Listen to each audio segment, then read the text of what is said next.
So, Robot Jesus, that's a pretty good topic for a podcast, don't you think? Yeah. Yeah. I can make a goddamn asylum level feature out of my head. Right, Robot Jesus versus vampire Abe Lincoln. Done. Inside a robot asshole. Inside a robot's asshole. Film it. Here's all the fucking money. Your budget is like $18 and you get it all. I really feel like Rick and Morty could make an episode called Robot Asshole.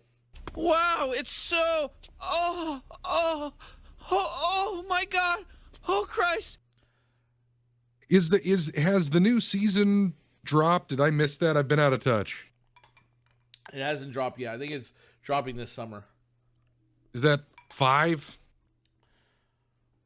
I think so. It's 5 or 6. I mean, it's better that we don't know because then we're not posers or whatever. Yeah.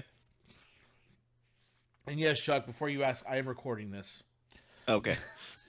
All I know is that I'm fucking I like Rick and Morty, and I'm not the world's biggest fan, but I do like Rick and Morty. But it ended my favorite podcast, Which was? Harmontown. Why did it end up Harmontown?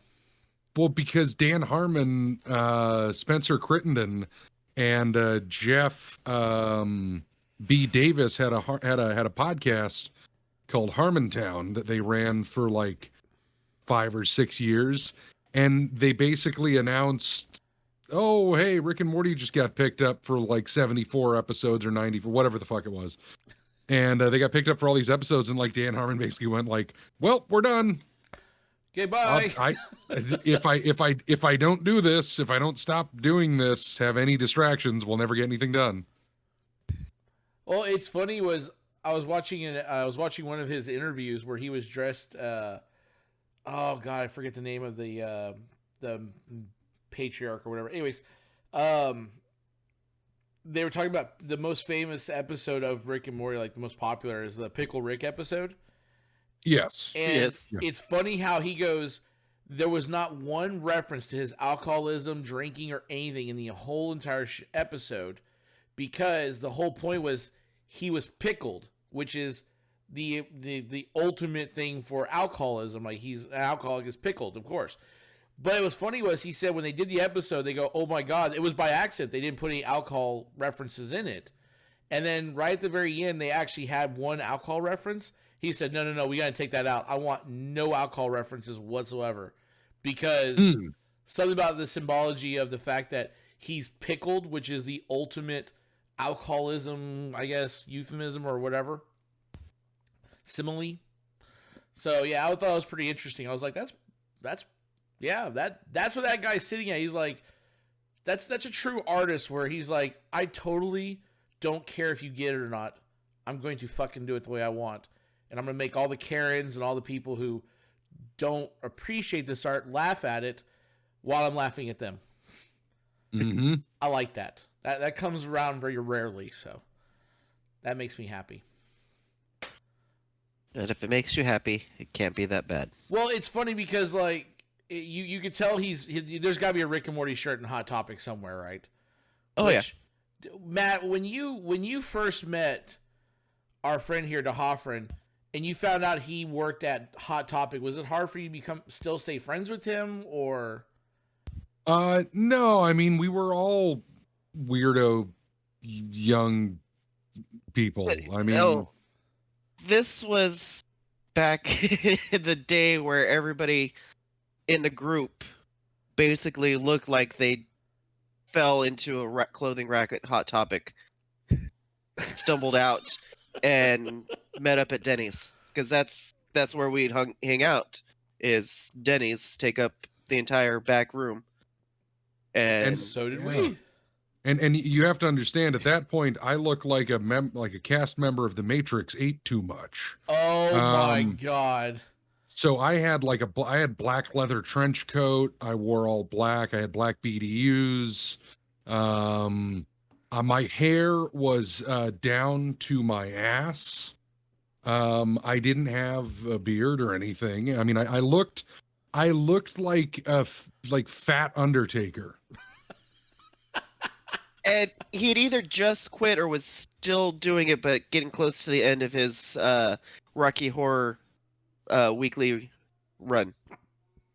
Yeah, and so I mean, I didn't necessarily wear the fishnets out in public or anything for the most part, but underneath the pants you wore them. no, I would wear frilly under things. Yeah, I mean, I still do on occasion. You're probably wearing some right now, and that's okay. No, not at the moment. I was looking the other day for some frilly man panties to wear because they're silky and they feel nice. What Denny's? You can't wear regular panties because the balls squirt out the side. No, see, I'm not a big fan of women's underwear. I like my jockey boxers, boxer jockeys, whatever they're called. Well, they do make man panties or manties. I don't know what they're called. Yeah. I'm not and it's got like a sachet pouch for your kibbles and bits. Yeah. And yeah. No, they're just made out of the fancy fabric that women like that feel really nice, but they're still made like boxers and boxer briefs. Like the guys who are wearing those are really caring what women think about that? No. If women's underwear really is the material that they use for women's underwear is way much better than men's material. We just get t-shirt and spandex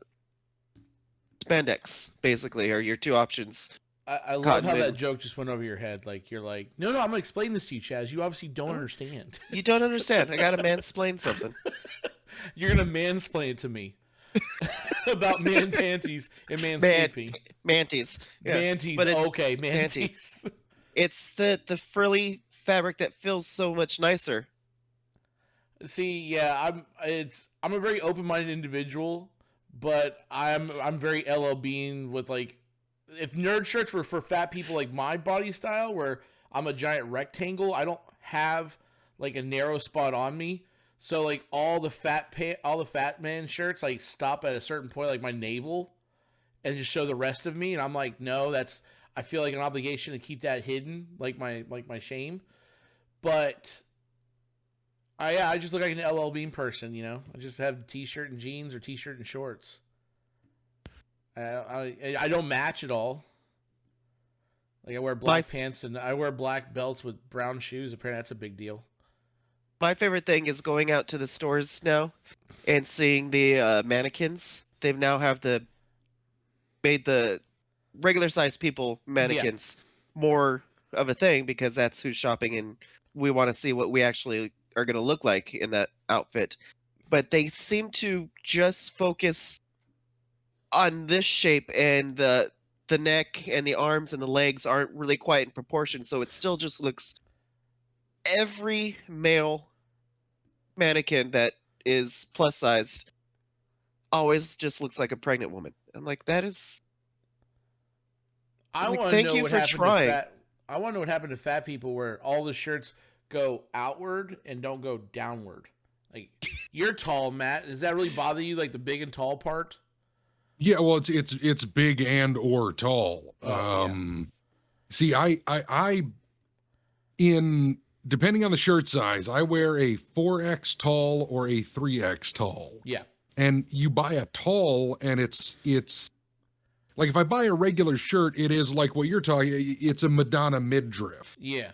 And that's just not gonna do. So what I do is I buy stuff and then I never fucking return it if it doesn't fit right. And then it just gets into the rotation. I just get angry every time I pull out a shirt that's... God damn it, we are cut from the same cloth, because that is exactly what I did. This place sucks. It's hot, it stinks, nobody's t-shirts cover their stomachs, and I'm bored out of my mind. I bought an X-Men shirt from JCPenney's the other day, and it doesn't quite fit the way I like, but by damn, I'm not giving it up, because one day I'll be fit, and I'll be able to wear it. Don't trust me, get there first. Get there first, because I dragged around probably 10 pairs of jeans with me until I finally threw them all away. Well, I didn't throw them, I donated them. Yeah. For like those were like a plague with every move on me for like 8 or 9 years. And The box of shame that moves from house to house. Oh yeah. and you know, that's the other thing. Jeans. There's a reason why I was carrying all those jeans. It's because I buy jeans and I cannot buy anything with the words relaxed, easy fit, or anything wide, no designators like that, because I put them on and apparently all fat guys have legs that are the size of other fat guys. Yeah. And it's just all this fabric. And I'm sorry, I never wore JNCOs back in the 90s. I never wore Jenko jeans. Right here. But I know a certain man right there Who still wears them. Still rocks my Jankos. Yeah. But no, I never liked that. For me. Just makes me look fatter. I love how you can tell we've gotten older, because we went from talking about gaming and technology and all this other stuff.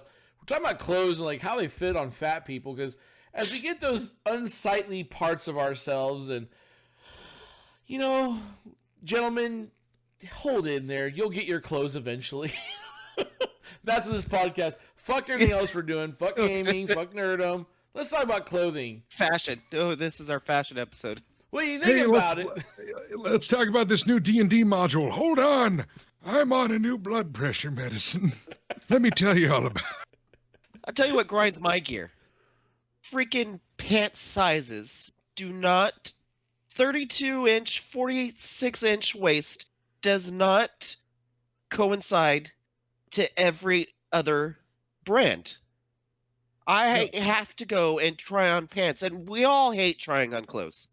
We all hate trying on pants, but you can't go into a store and know that you're a size 38 and go grab a pair of 38s and bring them home, because inevitably it is too tight or it just falls down. And it's like, why can't that should be the simplest thing in the world, is to have a universal size. Why can't I go out and just grab a pair of jeans and believe that it's going to fit? See, the funny part is actually the culture I most envy the most are rappers, because they have it down for comfort. I mean, their clothes look comfortable. How tall are you? 5'10". Okay, I was about to say, if you were needing tall clothing, there is a brand of rapper geared t-shirts called Hood. And Hood shirts are extra long cut, like the Houston rapper cuts. Yes. The only problem is they have shit on there I don't care about, you know? Oh no, they got plain ones. Yeah, no. These are shirts that they sell in gas stations. Okay. You can't find them online. Trust me, I've tried. Yeah, because I was when I went to one of my last cons, I got these cool shirts. Like I got this one that says Game Master with like a beholder and fire, and I really like it. And of course, like, what size do you want? I said, well, give me 4X. I'm a fat guy, and again, it's just too short. I'm like, it looks like I'm a fucking sugar glider. You know, I hold out the shirt. You know, and then it's like, you know, good gust of wind. I'm gonna be pushed back a little bit. Not fly, but just push back. They actually, no shit, I was reading about this. They actually made armholes bigger and moved them further down on the shoulder in the last, like, 10 years. Whereas I'd like an armhole that's up high, and you don't get the sugar glider arm. Exactly. Like you're saying. And graphic tees, I gave up on 10, 15 years ago. It's just no one carries a 4X tall in something that I want. I can't get an Army of Darkness 4X tall shirt.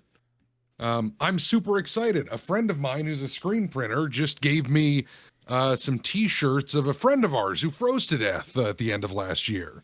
There's face on him. It's great. I have a graphic tee now. I don't know how to handle that one. I was about to say, that went dark. But well, John was a dark guy. He would have been very honored by being on a t-shirt post-mortem. Yeah. He really, like, how did he freeze to death? I have to ask now. Oh, John had issues, I mean, basically, as far as we can tell, he went off his meds at some point, and then he was driving, and he lives in Tulsa, and he was driving, and he climbed out of his car, walked like half a mile away, laid down on someone's lawn, and went to sleep. And just fair enough. Froze to death overnight. Yeah, I loved how you used Tulsa like that. Explain everything. it's Tulsa. That's very accurate. Yeah. So It's like is it a I know picture I know of the him freaks in Frozen, or is it a picture of like just a picture of him? No, it's just a picture of him playing the theremin in the band that he was in, and his name was John Manson, and then underneath it just says Manson, and so people go like, "Is that Charles?" I'm like, no. It's like it's Marilyn without the makeup on. Yeah. Great band, Billy Joe Winghead. Go check him out. They have a lot of fun music online. It's funny. Thanks to Big Bang Theory, I know what that device you just talked about is. The theremin. It's two rods. You have one rod that controls pitch, and then you have another rod that controls volume and intonation. And they're forming its science at its best, because they are forming the electrical connection through you. And you are influencing the magnetic field of the instrument as you play. And of course, it is also the sound of 1950s sci-fi. It also sounds of robot butt assholes. I've loved the theremin from the first moment I heard the original Star Trek theme, and it's been killing me that it just sits in my closet gathering dust.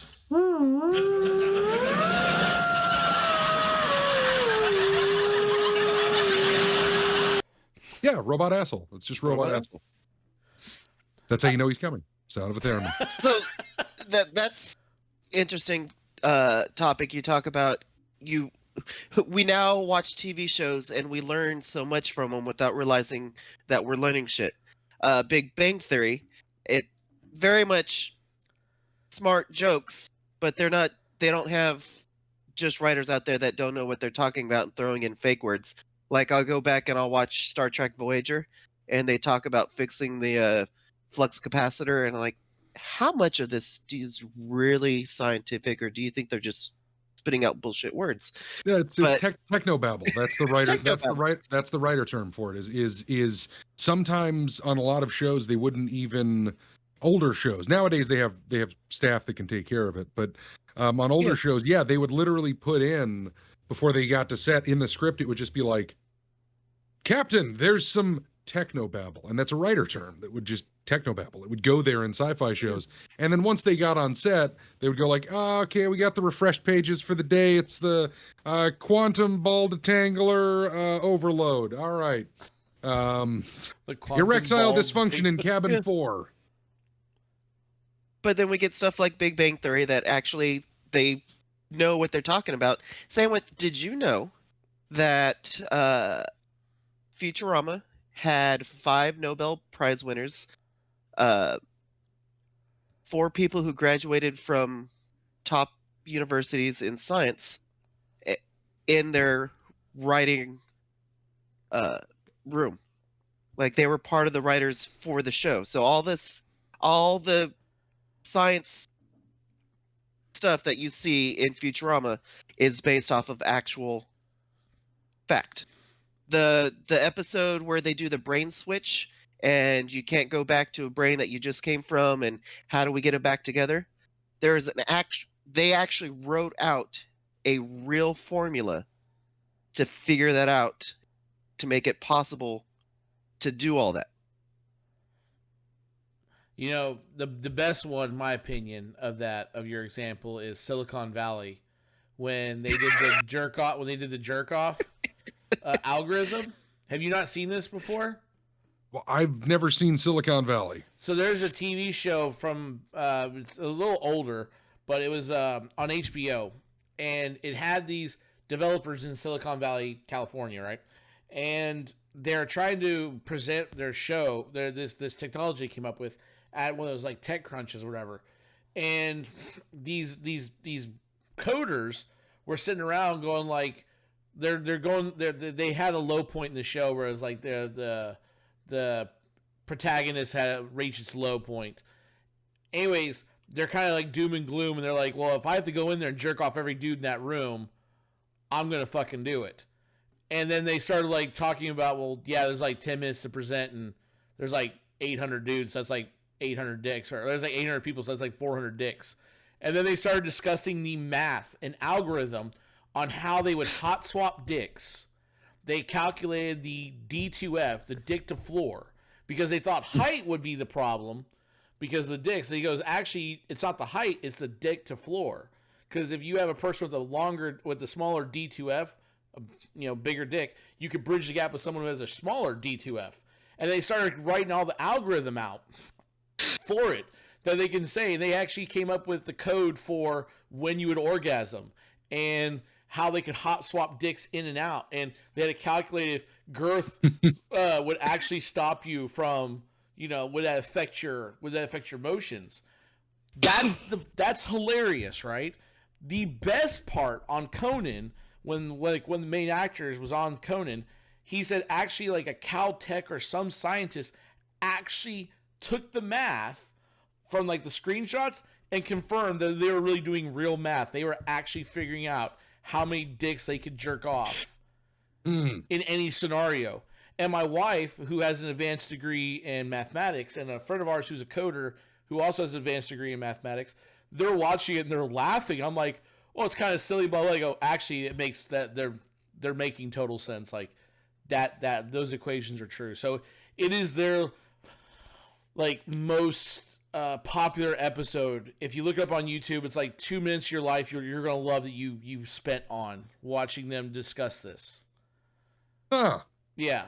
And he came up with this compression algorithm that would revolutionize the world based off of hot swapping dicks. Because they do that like every good episode you see of something, people go off on a tangent, and it's like, wait a minute, what did you just say? Oh, that's how we do it. Oh, coming with this. I think Matt's got a new show. I think when he starts seeing the part where one of the guys actually hacks someone's refrigerator because he wanted to buy this. This guy buys a refrigerator that is this super technologically advanced refrigerator, and he goes, "Look, this has a camera that shows you what's inside the refrigerator." He goes, "Like that one?" He points the refrigerator at the window or the piece of glass. And he goes, no, I want the refrigerator doing this. And he's like, no, it's supposed to make my beer cold. Do not do anything else to it. You are inventing problems. And then he hacks it. He hacks it, and then what happens is he goes, he has this thing where he goes, suck it, Jig Yang. And so the refrigerator start like making fun of the guy who owned it. It's a brilliant show. Brilliant. Yeah, he had a vendetta out against it on the sole purpose of that was ridiculous and it's pointless and you don't need to be wasting your money on this. It's ridiculous. To the point that it made him so mad that he had to go back and just like he had to I'm ruining your his toy. Server to fucking break the back door of the refrigerator. It's just great. It's and of course one of the main characters is a Satanist, so that's great. So when he goes, "Oh man, it's like I died and went to hell," everyone's like, "What?" And they go, "Don't worry, he's a Satan he's a Satan worshiper." It's talking about geeks and Satan. Have either of you guys ever seen the really fantastic British show from many years ago, which I think predates? I think it predates Big Bang Theory and also Silicon Valley. The IT Crowd. Oh yes. yeah, love that show. I share memes with him all the time based off of IT Crowd and the rest of our gaming group. Every chance I get, I post the him trying to explain to Jen what Dungeons and Dragons is, and her reply is, Dungeons and Dragons, is that some sort of a sex game? Oh no, Jen, there's no sex. I put that actually in one of his videos. I put that clip into one of his videos. Far from it. Yeah. Great series. And what was the name of the Satan worshipping guy played by Noel Fielding, who lived in the closet? Shoot. Richmond. He was not Richmond. Yeah. He was all goth and like. That was one of my favorite episodes where he kept looking into the camera, and they all like were looking because they got that British subtlety.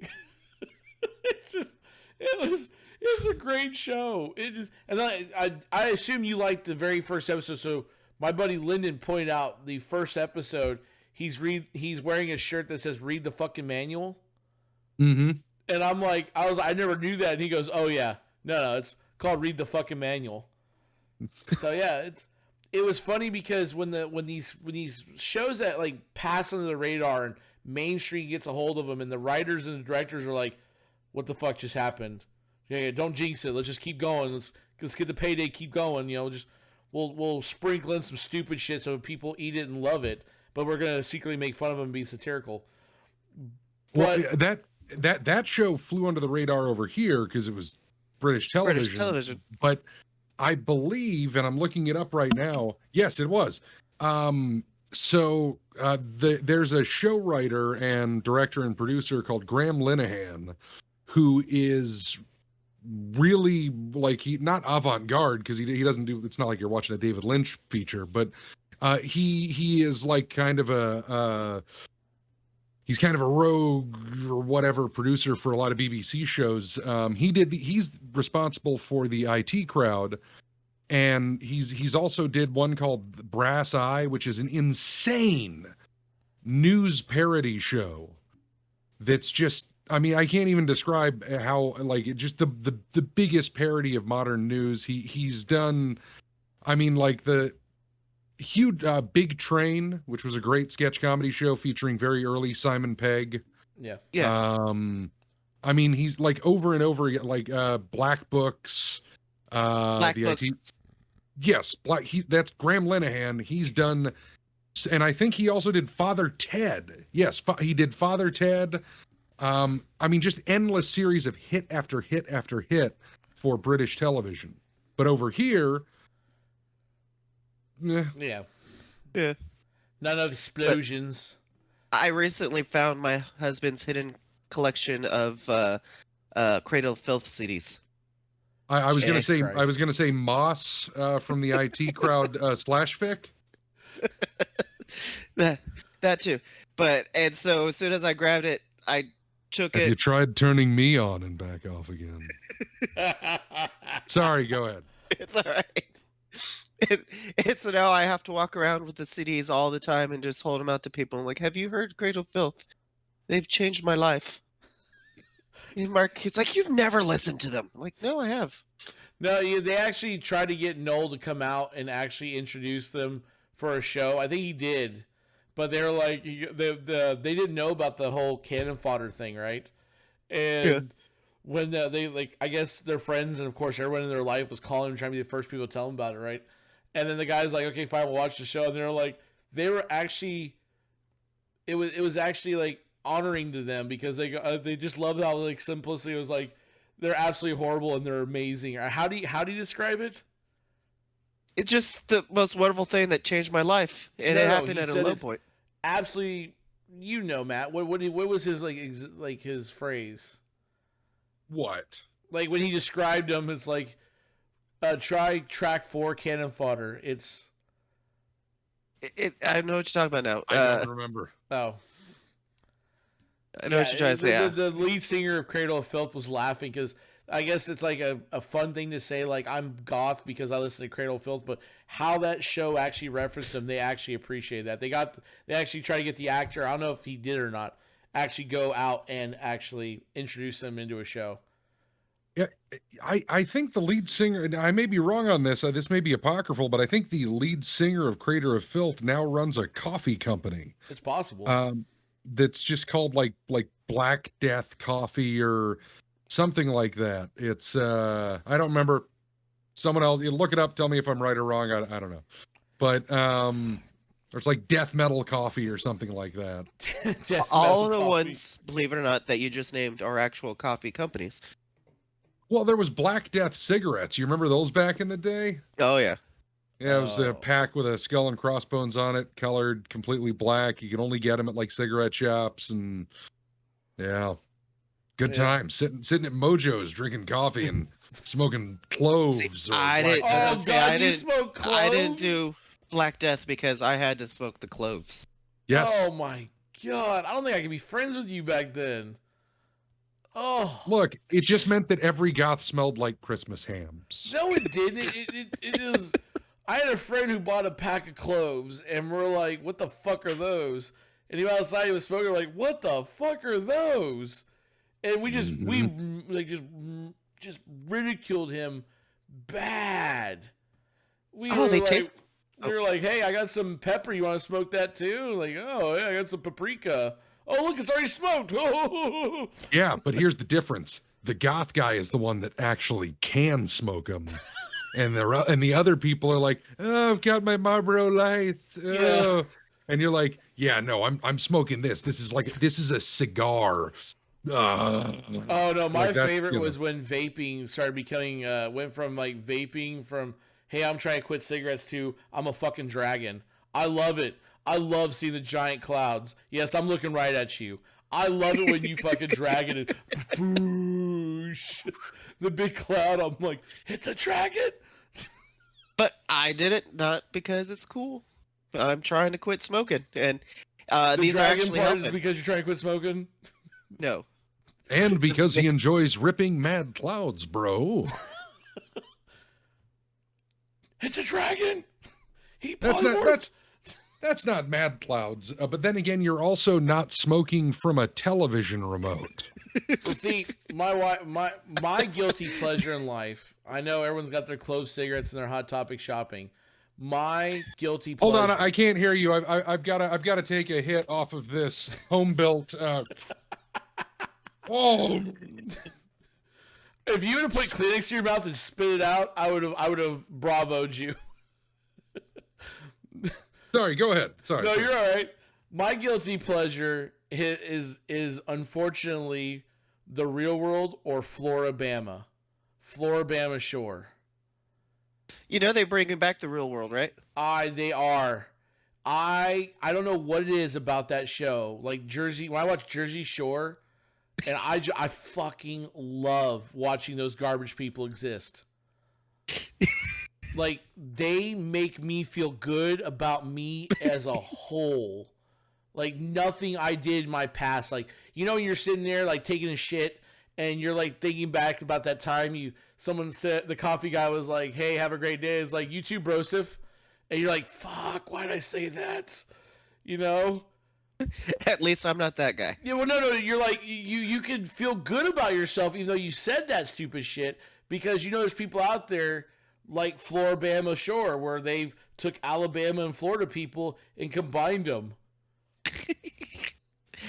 I am completely unaware of this. I am reality television uneducated. Oh no, you're fine. You're totally fine. But do you ever watch Maury Povich clips on YouTube? If you ever just want to like feel good about yourself, like every decision you've ever made, watch He Is Not the Father clips on from Maury Povich. It makes you happy. Because the world's burning and you were done. Smart people have been outbred. Okay? Dumb people are taken over. Right? Just let's have fun. I want them to dance. I want those people to be garbage and I want to enjoy it. It's like I feel like Tosh Point had it right. I don't care if athletes take steroids. Good. I don't give a shit. I hope you take steroids. Like nothing about you makes me respect you. Take steroids. Kill yourself for my entertainment. Yes, please, and thank you. I'd be all right with real life Mutant League football. Oh, fuck yeah. Just landmines and yeah. No, I want the coach on the sideline, the monster with the Tom Landry hat going, just constantly angry. My show that makes me feel better about my life is Hoarders. Oh, God. I am a recovering hoarder, but I've never had it as bad as any of those people, and even in my darkest moment. So being able to watch that show and being able to look at people and say, see, at least I'm not shit in a jar that you have to step over to get to the kitchen that you can't use because there's nothing non-toxic coming out there. Toilets, I don't know how, you don't know how these people live. The toilets uncleaned don't work anymore, and they're just years of human bile just sat there because the toilet stopped working, but they didn't stop using it. And then because the toilet stopped working, they started using the bathtub. So now they don't have a toilet, they don't have a bathtub, they don't have a working oven. All they do is have a microwave, and they sit in the small little chair because every other aspect of the house is filled, that they have this one walkway. And like, how does somebody able to live? I feel bad for the people that they employ to clean them up, because I figured at that point, just throw some fucking kerosene in a match and tell the fire department the wrong address. I mean, keep the fire department guessing. Send them off down the street, across the neighborhood. You know, make the firemen work for that day. Like, keep chasing them. Like, no, we're barbecuing. That plume of smoke is barbecue. Please don't come here. We're tired of getting phone calls. We're having a brush fire. It's okay. And just watch that fucking trailer burn to the ground. So my favorite episode. I always love the psychologists, doctors that come in and help, and half of them are certified in dealing with ticketylomania, which I love ticketylomania. But there was this one who's Ticketylomania? No idea what that is. A nervous twitch where you start pulling hairs out. Most of them start pulling it out of their eyelashes. Just, it's a nervous tick and pulling, but you can be pulling hair from anywhere. And the having a nervous tick of unconsciously pulling hair out of your body is called ticketylomania. And I just love the word ticketylomania. That's a good word. But there's this episode, brand new doctor, psychiatrist, just graduated, walks up and introduces herself, and so happy and cheery-eyed, like, I'm here to help people. And I knew by the end of the episode that we would not be seeing her return because of the shit that she had to deal with on her first day. Like, I signed up for this, but I did not know what this was. It's a beautiful show. I mean, I have to say, I don't know, since I don't watch reality television, so Sure. the stuff that makes me feel better about myself. I mean, okay, look, my reality television knowledge stops at Rescue 911, pretty much. I mean, like that's it. Like that's or Unsolved Mysteries. Yeah, I was literally about to say Unsolved Mysteries, or maybe it's the first couple of seasons of Cops before I realized that they were in on the editing process. In your neighborhood. In my neighborhood. So the stuff that makes me feel better is like I'll watch a I watch movies. If there is a movie, I will literally watch it. Yeah. Like it doesn't matter what the fuck. I don't care what it is. I will watch it. I'll watch a dumb teen movie, to a romance, to a weird sci-fi thing, to a Russian horror movie, to like whatever. Like I'll just watch a movie, but because I like definitive beginnings and endings. Absolutely. And fuck you, MCU. I'm looking at you. But that's the way to drive me away from a film. But like there was a flat earther documentary called Beyond the Curve, which I watched that, and it's like, that makes me feel good about myself. There was a Scientology documentary that came out recently. Oh, the fucking episode on Netflix? No, it was by some British reporter, and he did a documentary in like 2000 something. Holy shit. 2015. It's great. I don't remember the name of it. I think it was on the Hulus. That made me feel better about myself. The Amazing Jonathan documentary made me both fascinated by The Amazing Jonathan, as I always have been, and also made me feel better about myself because I don't have to do what that guy is committed to doing. Oh, yeah. And then like there's a Bigfoot documentary directed by Bobcat Goldthwait, makes me feel better about myself. And then here's my secret shame. I completely disagree, but I love Rapture films. Oh, shit. Like Kirk Cameron and like all like the Thief in the Night series, the whatever series, Behind the series, Left yeah. Behind, dude. And watching those makes me feel better about myself. And I suppose what the continuing theme is, I like science, and I like, boy howdy, I like evidence supported science. And so what makes me feel better about myself is Bigfoot, flat earthers, Scientologists, Left Behind. And so it's all kind of like, Did you hear the news about the poor flat earther, the main guy that was really fueling the whole "it's a conspiracy, it's a flat Earth, and I'm out to push it," and I forget his name, but he was the face, the forefront of flat Earth. He was so determined to prove his cause, he built a rocket ship in his backyard. Keep going. He got in it and shot himself up so that he can take pictures of the flat Earth. It blew up. Thank God. He challenged himself. Good. I'm glad he died. So I lived next to a person who was a flat earther.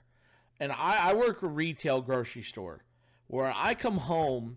I know everyone thinks it's noon to them. To me, it's like, fuck you time. That's what I tell people. I don't want to talk to you. I don't care. Nothing about your life makes me happy. Go away. And I'm a good neighbor because I keep to myself. I keep my yard clean. I keep my kids on leashes. I feel like I do my best to be the good neighbor. Trash is taken out, taken back in, blah, blah, blah, blah, blah. And I keep my nose out of your business. I don't fucking care. Okay? But this guy, this asshole, would not stop talking about being a flat earther. And one day I was particularly angry. I was tired. I didn't give a shit. And he goes, Chaz, can you believe it? He started going on as one of those fucking stupid conspiracy theories. I said, look, let's go into make-believe land for a second. Okay? Let's say there's a fucking spaceship that can take us to the moon and back. Because we're in make-believe land. We can do whatever the fuck we want.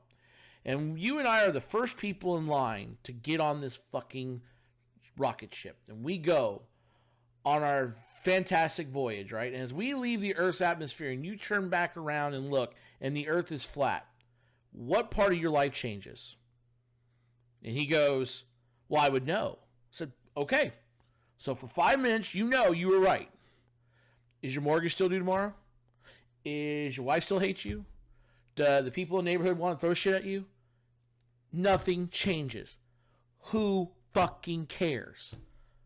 I don't give a shit. And then to make myself happy, I went and watched Demolition Man. Because if I'm ever in a bad mood, like when I'm really just a fuck all mood, I watch Demolition Man. It is one of the best movies of all time. Because I can't. What are the shells for? What? What are the shells for? Oh, the 3 seashells? I still don't know what those fucking do. I know there's people out there who figured it out. I don't. But I don't want to know. I honestly don't. I don't want to look behind the curtain. The sausage comes out from under the curtain. I don't care it's people. I don't want to know it. Yeah. I don't. Every time I enter one, every time I enter one of these buildings, I inadvertently, to this day, say, "Welcome to Taco Bell." Fuck yeah. Like, I love it. I love the fact that Sylvester Stallone is the voice of sanity in this fucking future. He is the voice of sanity. And then I love the fact they put Dennis Leary underground. And when they're sitting there eating a burger and he goes, just don't ask what it's made of. The smart guy is like, what do you mean? Like, you don't see a lot of cows around, do you? And then he goes, oh, it's a fucking rat. And he just keeps eating. It's great. It tastes good, so why? And the fact that they're all starving and dying. And the fact that their lives are just horrible shithole lives. They have this fucking car that's in pristine condition. Mm-hmm. And the owner's like, oh, there goes my life's work. Okay, bye. Nothing about that movie could have been done better. Nothing. The fact that Wesley Snipes and Sylvester Stallone, God damn it, I want to watch the movie now. Mm-hmm. If I didn't work so god-awful early tomorrow morning, I'd watch the movie tonight. Like, yeah, it's like, I'm sorry. I dare anybody to find a movie better than Demolition Man. Showgirls. Fuck you. Ishtar. Fuck you too. Yeah, Ishtar's a terrible fucking movie. Ice Pirates. Ice First movie to have- Pirates? Ice First- Pirates, that is a hell of a film. First sci-fi movie with pirates to introduce space herpes. What You know, about I'm Time Bandits? Time Bandits is a great movie. That's like, I will fuck you up if you say anything about Time like Bandits. that is a fan fucking. I'm not. I'm gonna say it's a great. I'm gonna say one that a lot of people don't necessarily like. That two movies people don't necessarily like that I enjoy the shit out of are Tank Girl and Howard the Duck. Great movies, right? Everybody. Hold on. Oh shit! Here we go. I have the novelization of Howard the Duck right here on my shelf. Novelization by Ellis Weisner of Howard the Duck. Folks, we have no script. That book was in arm's reach of him. Granted, he's fucking tall as shit and has the reach of an orangutan, but that was unscripted. So you want to know what my personality is? Right now, on this shelf, I have a Mystery Science Theater, a Devo album, and a fucking Howard the Duck novelization. That's my life. I've got the Who Framed Roger Rabbit book. Great movie. Yeah. Well, what's funny was I had this friend of mine, right? And he loves, like, every time we played D&D, he always played these oddball characters. And he was always the one that said yes. When the main bad guy, the antagonist, would ask, who wants to join me in hell? He was like, I do.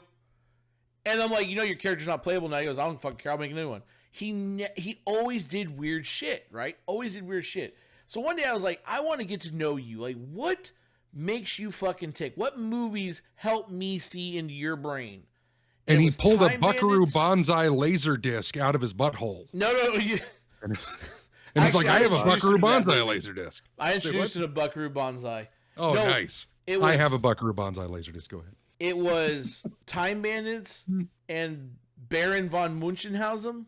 Oh, the Adventures of Baron von Munchausen. Yet another Terry Gilliam film. He always goes by Optics Burn. And I'm like, what the fuck is that from? He goes, it's from Baron von Munchausen or something like that. Yeah, I was like, oh, cool.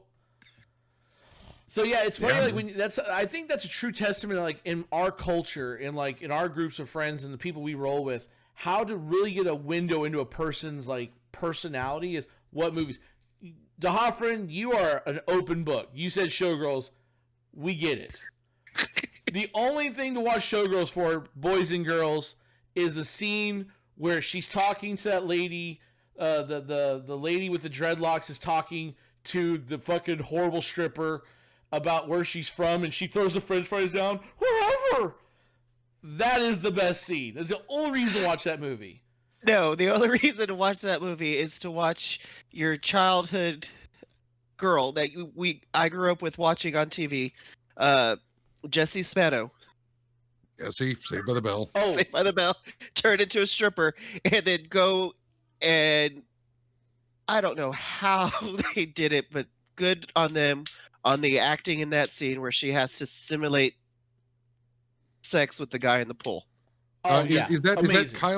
Kyle MacLachlan from Dune? Yes.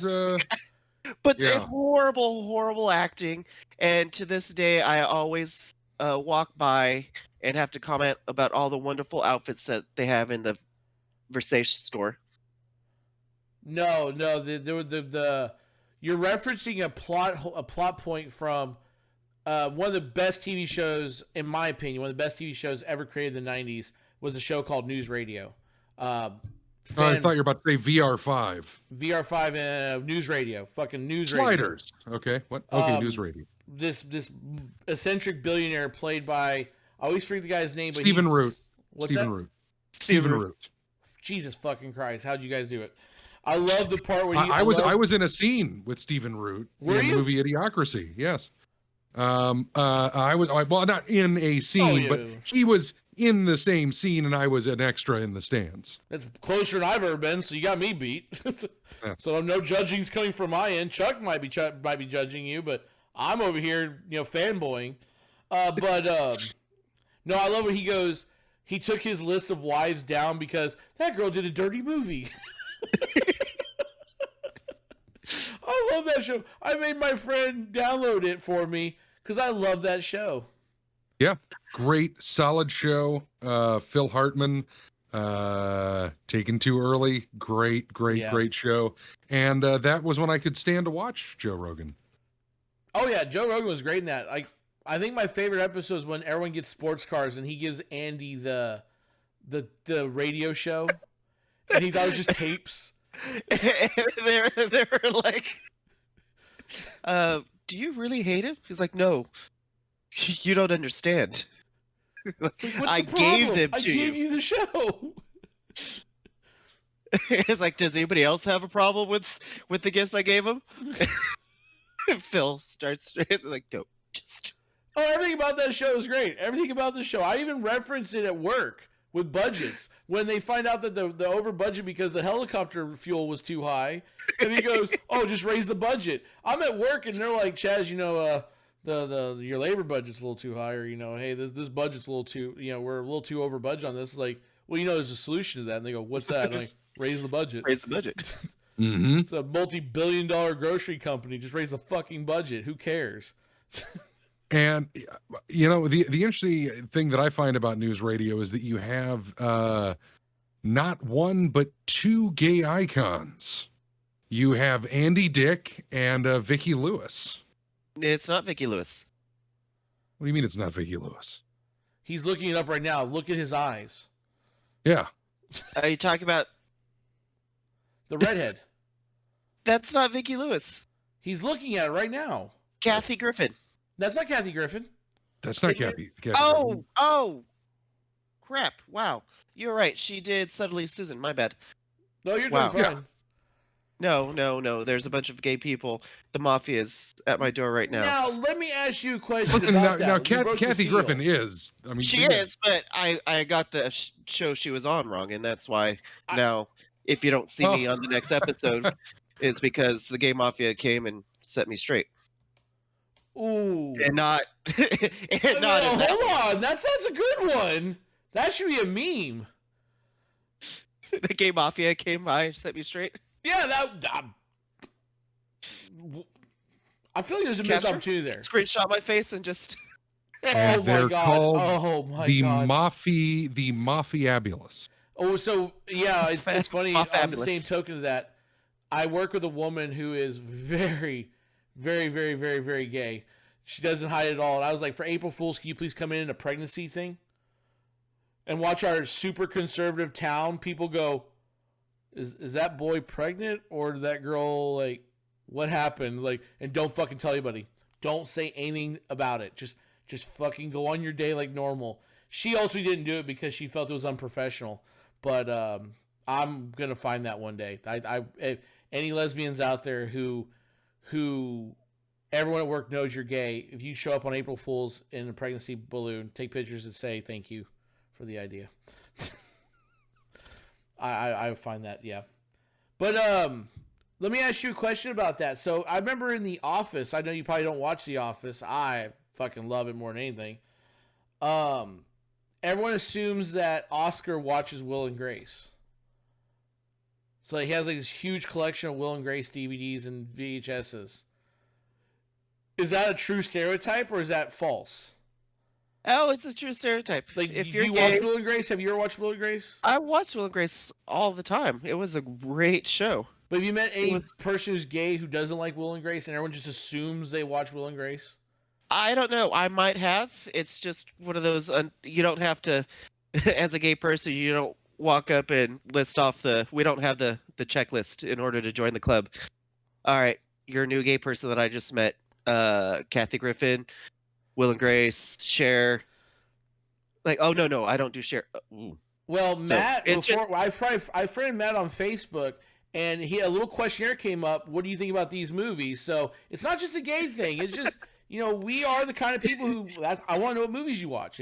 If I put on there Spawn is one of the greatest movies of all time, he would have said, yeah, decline. I'm not fucking being friends with that guy. Yeah, I mean, there would be so many people that I wouldn't be able to talk to if I had to sit there and ask the questions. I have to just assume that if you're gay, you've seen Will and Grace, and we don't have to discuss it because once we start getting into the rabbit hole and then find out, oh no, you're not that gay. You're not that gay. Yeah, I don't think that there's a I don't think that there is a you don't have to be like gay culture knowledgeable necessarily. Because there's tons of, there's, and I'm not saying this for you, I'm saying this for him. There's, there are tons of people who are just, because there's, and there are many different flavors Sure. of, I mean, you're talking, this is a color wheel of a wonderful spectrum Absolutely. of, you've got the, there's tons of folks who aren't into drag. I know that's tough to believe, but No. it's just, You have to watch Will and Grace. You have to watch the entire series of Queer As Folk and at least have one of the seasons up on a shelf, dusty, collecting dust from the series. Go out to the gay clubs. Have seen Cher in concert at least once in your life, and there are gay people that will just have the stuff around just so it gives the appearance that yes, I've done that, just that you don't have to ask. And now here's my question, which just because I don't currently, I mean, at Rocky, I knew some folks, but I don't currently know any like super butch, super male bears or anything right now, and so I don't have anyone to ask if it's like, I mean, there are, just for you, not buddies edification, but there are like super butch, like super bears that are just like, I'm gonna fix a tire and then I'm gonna bend you over, and it's just like, it's, I mean, it's much more of like a quote traditional gender role manliness in presentation, but I think that those are kind of an affectation. I think that maybe, are they disappearing now that like everyone's kind of like, well, no, we're cooler with stuff. Unfortunately, I hate to say that we're not cooler. You would think that being 2021 that we'd be cool with this shit, but we still have to deal with stupid shit. I learned with with anything with for example racism and homophobia and stuff like that.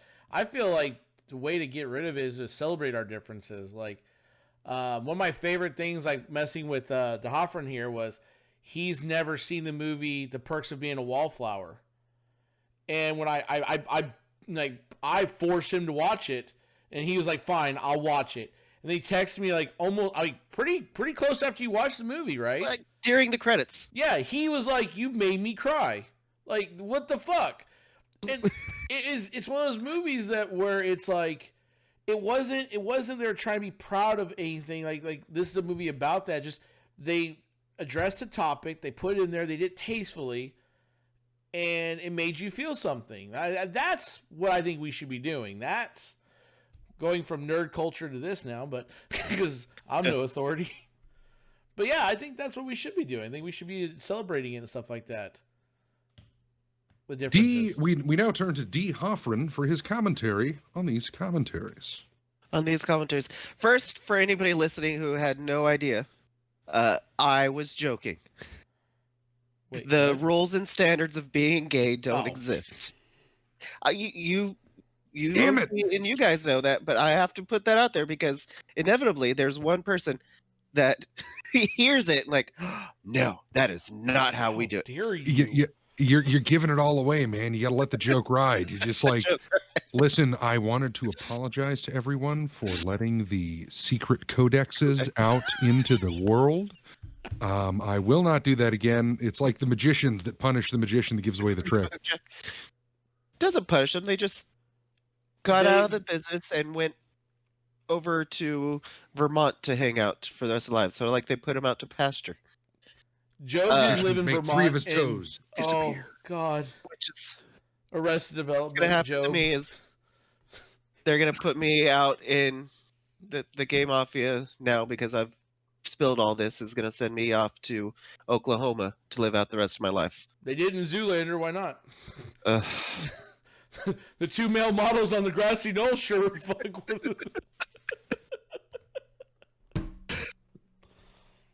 So hey, I tell you what, still on movies, back to some nerd shit. You know what I just rewatched?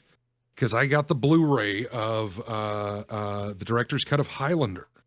Oh, And God. oh man, it is so good. How can you watch Highlander?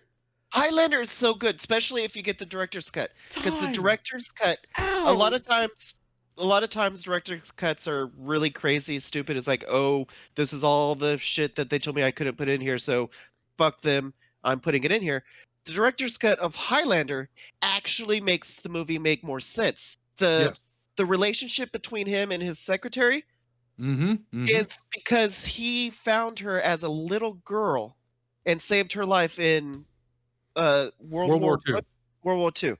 And that's and then he kills a Nazi, which any movie that kills a Nazi gets an immediate 3 stars on top of whatever else. Okay, it's got. yeah, I give you that. Yeah. But how could you not like Highlander? I mean, really want me to go down the list of the reasons why? Okay, how about this? Father, forgive me. I am a worm. Yeah, I swear to God, I wanted to go on that set and shave his fucking head. The main antagonist. Why, God, did they have pubes on his like the 1 or 2 strands? Like fucking just shave your head. That's because he was shaving. Like the whole thing is, you look at his head.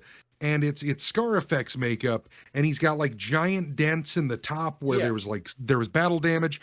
But then what's hanging off his head is the little pubes because he just shaved his own head in a hurry. Like he just went like, I'm in disguise. No, it doesn't. Like they invented mirrors. They weren't like they had reflections. You obviously you've never shaved your own head. Touche. I've never shaved my own head yet. I've shaved my own head many times, and inevitably every time you miss little patches, and you have to get somebody 2 days later because Little Patches is the name of a puppy I've just rescued. He's a cartoon puppy. It's Little Patches.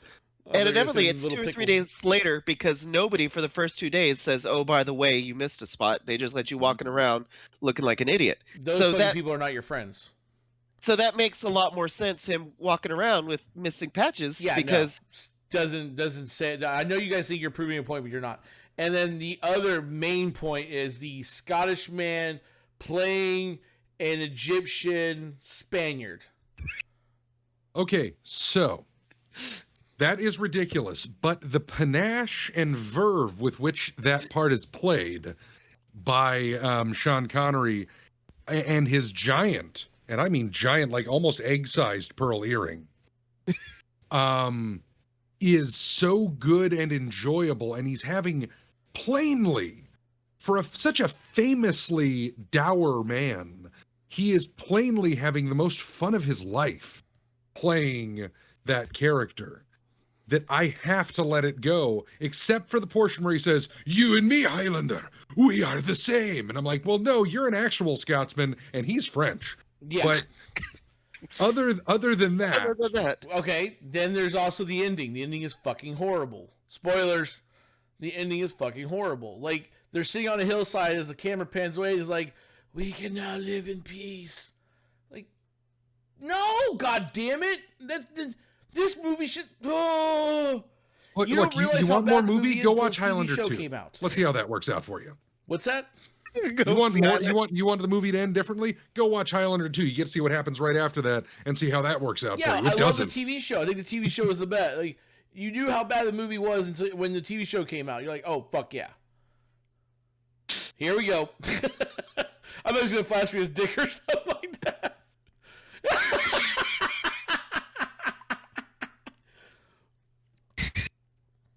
I still want. I can't wait to see you tomorrow in your. Oh shit! Is it signed by Randy Jackson?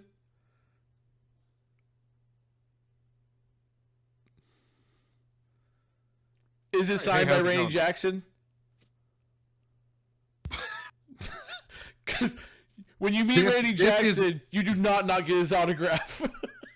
This is the saddest thing ever because it is the Adrian Paul TV version of the sword. So and cool. I didn't like the show. I when I watch a movie I remember I didn't know what like Master Pancake Theater, like Master Pancake. I remember seeing Mystery Science Theater 3000, right? I remember seeing that when I was a kid and as a young adult. And then Everyone I didn't know go on Kickstarter. They're kickstarting the next season. They've just started it up, so you can go ahead and kickstart it and give them a hand. That thing's probably fun in less than an hour, but they're 45 minutes. No, like I thought I was alone in like watching these horrible shit movies, right? Because like when I watched with my group of friends, I was my turn to pick a movie one night. And I picked The Room, and I didn't know other than someone said it's the worst movie of all time. I'm like, oh yeah, sure, I can't wait to fucking see it. Go ahead. If it's the same Room I'm thinking of, that's not the worst movie. The movie that he made after that about making the movie. No, that was James Franco did The Disaster Artist. That movie's fucking amazing. That movie's fucking a treasure. Like we watched The Room, and the best part when I watched The Room was we're watching it, and like the sex scene where he's having sex with her like chest, right, or her navel, not like anywhere near her vagina. But the fact that like I'm sitting there with a group of people, like a bunch of couples, and we're watching this softcore porn, and we're all like, "This is mildly uncomfortable." And there's always that one person who fucking makes it even worse. Like, I'm glad the lights are off, guys. Fuck you. Oh, you want uncomfortable? You want? I really don't. Creepy, but go ahead. Horribly uncomfortable. I went with my mother to go see Not Another Teen Movie. Yes. Having no idea. Yes. How raunchy. Hilarious movie. Love the movie. But that is not a movie that I wanted to be sitting next to my mother in. You want uncomfortable? Try showing Joseph Damiano's "Let My Puppets Come" at a children's birthday party. Actually, no. Sorry. Let me just. Go ahead. In all seriousness, there is a series called Concrete TV. No, not Concrete TV. My brain is failing me. Liquid TV? No. But at any rate, so there's this series that they do re-edits, and they edit like TV shows and movies and commercials and porn and all this stuff together. And they did this thing, which was in the middle, and there's nothing like this in the rest of the feature. And in the middle of it, they do the Three's Company opening, and it's the Three's Company, but they intercut it with scat porn. So the song is still going, and then like it's like, "Come and knock on my door," and then like a log gets honked out onto someone's chest.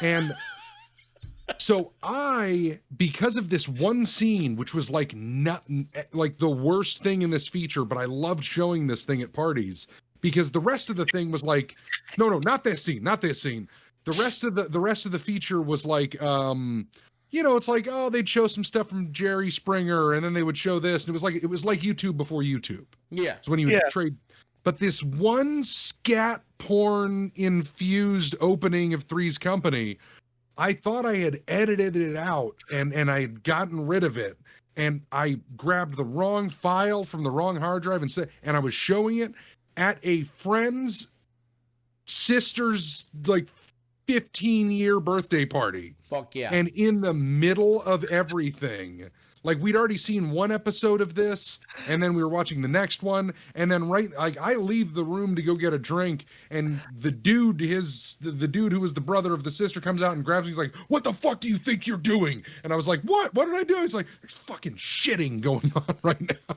It's the Machista. And I was just like, oh, all you think was Carmen's mom getting shit on, yeah.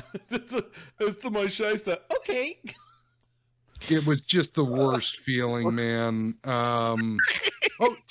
TV Carnage. TV Carnage is the series, and it was one of their early ones. Now, TV Carnage has a lot of stuff. You can go look up, like their last one was Let's Work It Out, which is like just a super cut of workout videos. Fuck yeah. But yeah, fucking.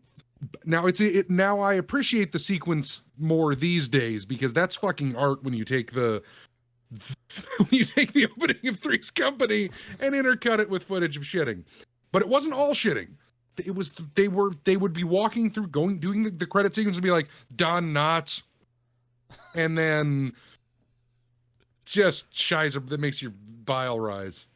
We were at a party and everyone's we were watching the Human Centipede, and it was it was a I'm the only weird. It's one of those parties, one of those parts of your life when you realize you're in the wrong crowd, right? Like you're with these group of people you thought were friends, you thought you were all like-minded. They turn this movie on and say, "Oh man, I heard about this fucking movie. Let's watch it." And this whole group of people gasped, and I started laughing at the part when the Asian dude shits in the woman's mouth. Mm-hmm. And everyone's like, "How could you be laughing?" I'm like, you know this is not real, right? These people don't really, like, they're not sewn to each other, right? And they're like, yeah. I go, there was somebody who walked into a room somewhere and said, I got an idea for a movie. I hope you don't have a back to your seat because you're going to be on the edge of your seat. This fucking movie's going to be great. And then it got all the way to a director who said, okay, here's your inspiration. Here's your moment. Think about you've held this shit for days and you can't hold it anymore and you have to let it go. And you just feel so bad that you're shitting in this person's mouth. Like, I want to be on the set like the boom guy going, I can't fucking believe this is being made. This is amazing. I'm part of history right here. And I'm just laughing while everybody else is like disgusted. And I that's when I realized you guys are not my friends. I'm in the wrong group. It's like when you're in school, right? You got sent with the smart kids. You're like, as long as I don't talk, I can get a good grade. If I don't say anything, I just lay under the radar. Maybe add some glitter, maybe a gold star here and there. I'm fucking getting an A+. And then you say, oh yeah, trees get up and walk around and stuff like that, right? And then you're like, fucking back with the dumbasses. So yeah, that's Human Centipede was a turning point in my life. And then one of my other favorite movies, which my friends all got mad at me for, was there's a guy who lives in Oklahoma, Biker Fox. That will make you angry. Yeah, no, Biker Fox. Have you heard of that? No. He is this horrible person who somehow got a video camera, somehow videotaped himself just being a horrible person, and they made a movie about it. So yeah, it's if you ever get a chance, whoever's watching this podcast, look up Biker Fox. Support this Biker man. Fox is the story of Frank P. de la Razale III, a.k.a. Biker Fox, Tulsa, Oklahoma's misunderstood motivational bicyclist, nature conservationist, and muscle car guru. Oh, he is absolutely a horrible train wreck. Like, there's parts of the thing where he's like sitting there going, friends, don't go buy special soaps. Get a loofah and a bar soap. He's in his front yard, in front of his trailer, just making this lather, going, look at all the lather I'm making. And then the next scene, he's screaming at someone on the road. It's fucking great. It's fucking great. My friends are still mad at me about it. They still, I owe them lunch or something. Of course, I'm not buying them lunch, because fuck them. But, yeah. Well, I cannot wait to see it. Yes. So that I have it bookmarked. Oh yeah, no, you're definitely gonna. I have to quickly talk about my favorite movies: Oh yes, Mermaids, Witches of Eastwick, Moonstruck, Burlesque, and The Mask. Not Jim Carrey's Mask, but the real Mask with Rocky. Let me guess your other favorite movies: Moonstruck.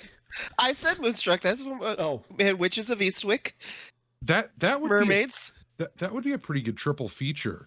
Eric Stoltz and Cher Mask, The Mask, and The Mask of the Red Death.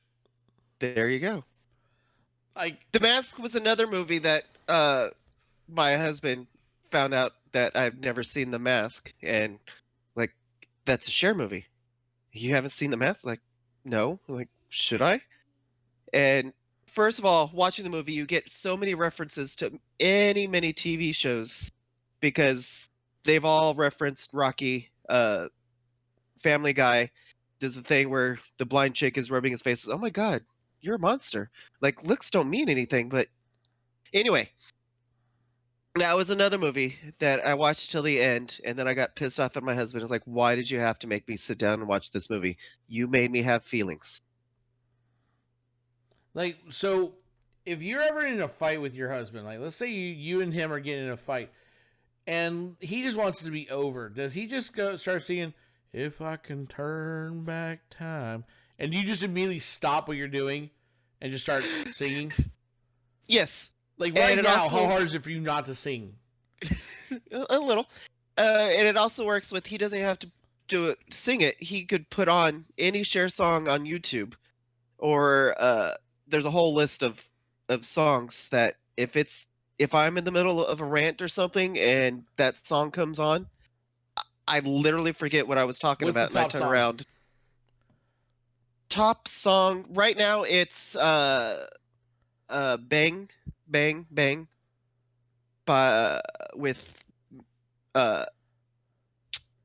what are their names? Sally Field. No, Is it a K-pop group? Ariana Grande. Don't know this person. You don't know them, but it's a good song. Billie Eilish. Areola Grande. Ariana Grande. Yes, Bang Bang. All I know Ariana Got a Grande booty from like a is Cadillac. Cat and something. Cat, Salmon Cat. Yeah, that's all I know. And her before from. that, she was on Victorious. And oh my God, Mark can't stand her. He's like, that voice she does. It's like, how does she? He has a little bit of respect for her as a singer, because having to do that voice every day on set, like, how did that not fuck with her vocal cords? Now, Matt, let's say if you were ever getting into an altercation with somebody and they start singing a song, is there a song that will make you stop in your tracks and you start singing, or? So wait. Short people the got short problems. So the situation that you're describing is that I'm trying to fight someone, or not they're trying to not fight me. physicality, maybe. Like, not someone breaks you out. Not like a robber breaks you your house and you're like, get out of my house. You have a baseball bat. And he's like, if I can turn back. You're like, oh, come on in, man. We got to sing the song together. Not saying that. But, like, let's say you're your spouse, your significant other, and you were like, ah, damn it, I said no wire hangers. And, like, you're going on a rant, and they're like, they start singing what is it? So Tiptoe once through again, the tulips? the situation that you're describing is that there is an altercation of some sort, either emotional or physical, and they are trying to diffuse me. Yes. Is there a song that would, like, squelch you, like just make you stop? Tiptoe what through the reason? tulips. Wait, hold on, say it. Make me stop with emotion. Make me stop with Totally forget. Like it's confusion. Confusion. I mean, like we were talking about, if I'm yelling at Mark or I'm yelling at somebody in the house because I'm upset, and then they push play on YouTube and it's Cher, If I Could Turn Back Time, I literally forget that I'm yelling or upset, and I turn around and I start dancing, and I have to go in the closet and put on my high heels. Or if Madonna starts playing Vogue, Oh, Vogue. So, just to clarify that the situation is fuck you, my little buttercup has the sweetest little buttercup. smile. And then I just go and I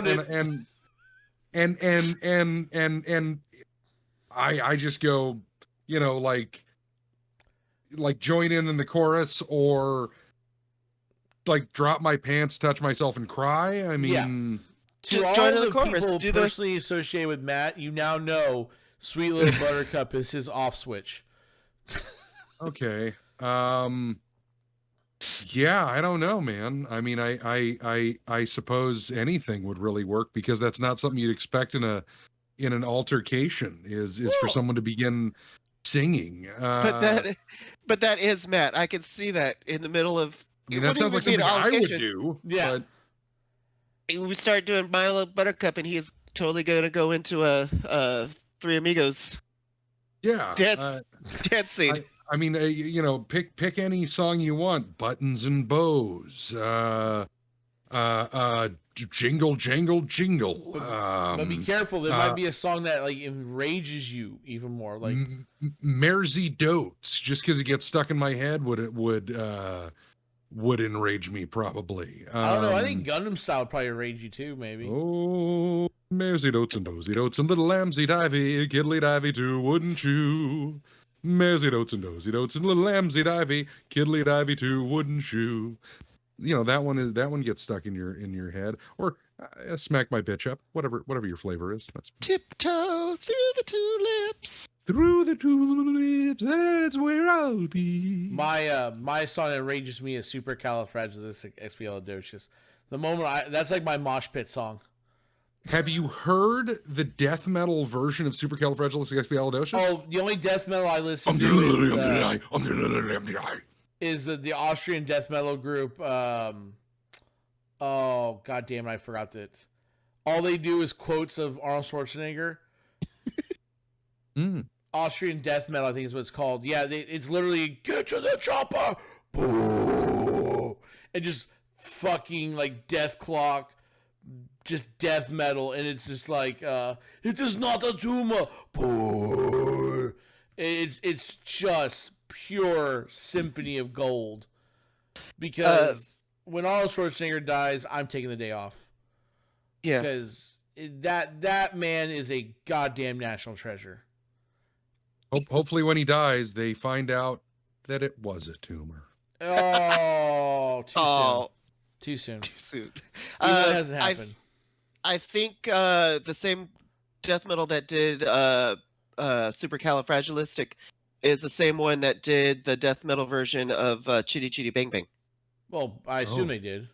Nice. If you haven't heard that, it's really cool. The music video for the Chitty Chitty Bang Bang death metal is a total steampunk video.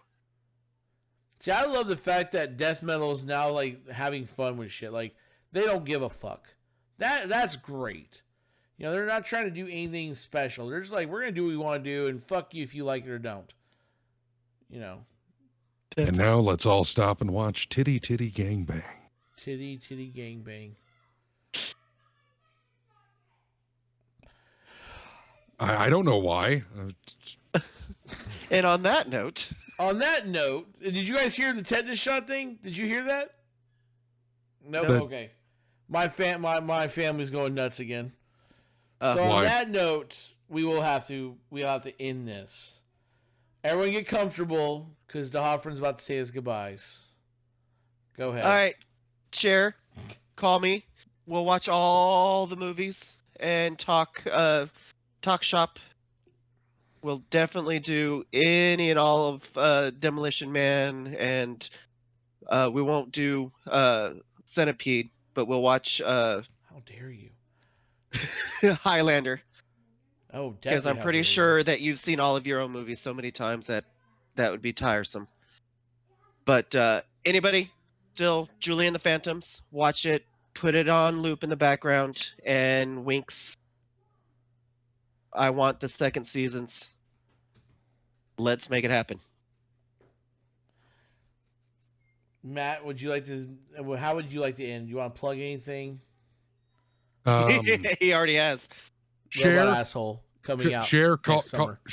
Call me, and you and I will sit down together because you're tired of watching your own films, and we'll watch Cyndi Lauper in the movie Vibes. Now, just remember, if you do get a hold of Cher, Matt, and do not tell the Hoffryn, that friendship's over. He has made that very clear to us in the past.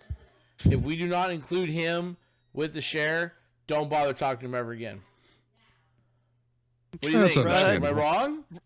Run and hide, because it's one of those, I've said it before, it's like, if one of my friends meets Cher and winds up dead, I'm going to jail, because I've said it publicly on the interweb that I would murder a bitch for doing that to me. So that happens. Fair warning.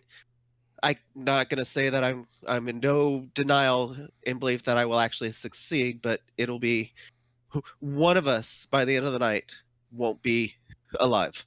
I truly have no desire to meet you, Cher, but if you could get him to go ahead and meet Hoffryn so we can listen to say goodbye another way, I would appreciate that, because we're on episode 12 right now, and I want a different ending other than Cher, come call me.